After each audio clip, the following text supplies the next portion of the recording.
Hello friends, welcome to Jeevanya's kitchen.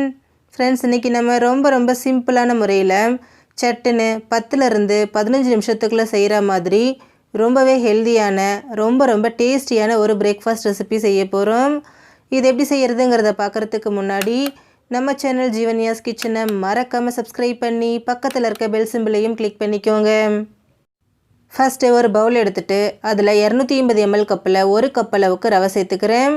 கூடவே அதே கப்பில் அரை கப் அளவுக்கு அரிசி மாவு, மீடியம் சைஸில் ஒரு வெங்காயம் பொடியாக நறுக்கினது, அரை கப் அளவுக்கு துருவின கேரட், அரை கப் அளவுக்கு பொடியாக நறுக்கின மல்லி இலை, 2 பச்சை மிளகாய் பொடியாக நறுக்கினது, ஒரு கொத்து கருவேப்பிலை பொடியாக நறுக்கினது, 1 டீஸ்பூன் துருவின இஞ்சி, 1 டீஸ்பூன் சீரகம், 1 டீஸ்பூன் உப்பு, 1 டீஸ்பூன் கருப்பு எள் சேர்த்துக்கிறேன்.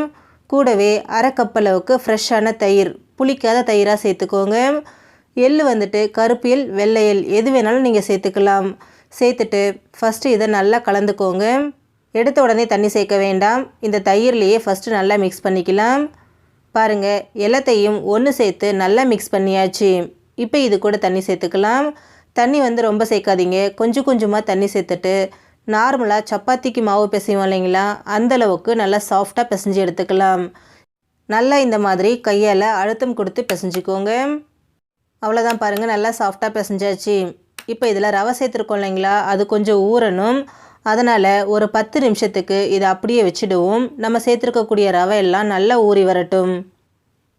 பாருங்கள், 10 நிமிஷம் ஆயிடுச்சு. நம்ம மாவு ஊற வைக்கும்போது இருந்ததை விட இப்போ இன்னுமுமே நல்லா டைட்டாகி வந்திருக்கு. இப்போது அடை தட்டுறதுக்கு மாவு எடுத்துக்கலாம். உங்களுக்கு அடை என்ன சைஸ் தேவையோ அதுக்கேற்ற மாதிரி மாவு எடுத்துட்டு நல்லா இந்த மாதிரி உருட்டிக்கோங்க. இப்போ இதை தட்டுறதுக்கு நான் பட்டர் ஷீட் எடுத்திருக்கேன். அதில் கொஞ்சமாக ஆயில் அப்ளை பண்ணிக்கலாம். நீங்கள் பட்டர் ஷீட்டுக்கு பதிலாக வாழை இலை இல்லை பிளாஸ்டிக் கவர் எது வேணாலும் யூஸ் பண்ணிக்கலாம். இப்போ இதில் நம்ம எடுத்து வச்சுருக்கக்கூடிய உருண்டையை சேர்த்துட்டு உங்களால் எந்த அளவுக்கு மெல்லிசாக தட்ட முடியுமோ அந்தளவுக்கு மெல்லிசாக தட்டிக்கோங்க. தட்டும்போது ஓரத்தில் இந்த மாதிரி கொஞ்சம் அன்னீவனாக வரும். அதை நம்ம கடைசியாக கரெக்ட் பண்ணிக்கலாம். இது நல்லா மெல்லிசாக தட்டிக்கலாம். பாருங்கள், நல்லா மெல்லிசாக தட்டி எடுத்தாச்சு. இப்போ இதை நம்ம சுடுறதுக்கு ஸ்டவ்வில் தோசை தவா வச்சுருக்கேன். வச்சுட்டு இதில் அரை டீஸ்பூன் எண்ணெய் சேர்த்துக்கிறேன். தவா நல்லா சூடானதுக்கப்புறமா இந்த அடையை அதில் சேர்த்துக்கலாம். சேர்த்துட்டு உடனே அந்த ஷீட் எடுக்காதீங்க. ஒரு 30 செகண்ட் அப்படியே விட்டுருங்க. கொஞ்சம் சூடானதுக்கப்புறமா எடுக்கும்போது கொஞ்சம் கூட ஒட்டாமல் ஈஸியாக எடுக்க வரும். எடுத்துட்டு இதுக்கு மேலே 1 டீஸ்பூன் எண்ணெய் சேர்த்துக்கோங்க. சேர்த்துட்டு ஒரு 2 நிமிஷத்துக்கு மிதமான தீயிலே வேக விடுங்க. ஒரு பக்கம் நல்லா வெந்ததுக்கப்புறமா இன்னொரு பக்கம் திருப்பி போட்டு 2 பக்கமும் நல்லா வேக விடுங்க. வெந்ததுக்கப்புறம் இதை நம்ம எடுத்துடலாம். அவ்வளோதான் ஃப்ரெண்ட்ஸ், நமக்கு ரொம்பவே அருமையான சுவையில் ரவை அடை ரெடி ஆகிடுச்சு. சிம்பிளாக ஒரு தேங்காய் சட்னி வச்சாலே போதும். டேஸ்ட்டு ரொம்பவே அருமையாக இருக்கும். ஃப்ரெண்ட்ஸ், நீங்களும் இந்த ரெசிபியை ட்ரை பண்ணி பாருங்கள்.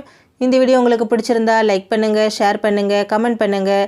ஜீவன்யாஸ் கிச்சனை மறக்காமல் சப்ஸ்கிரைப் பண்ணி பக்கத்தில் இருக்க பெல் சிம்பிளையும் கிளிக் பண்ணிக்கோங்க. அப்போ தான் நான் போடுற வீடியோஸோட நோட்டிஃபிகேஷன்ஸ் உடனுக்குடனே உங்களுக்கு வரும். தேங்க்யூ.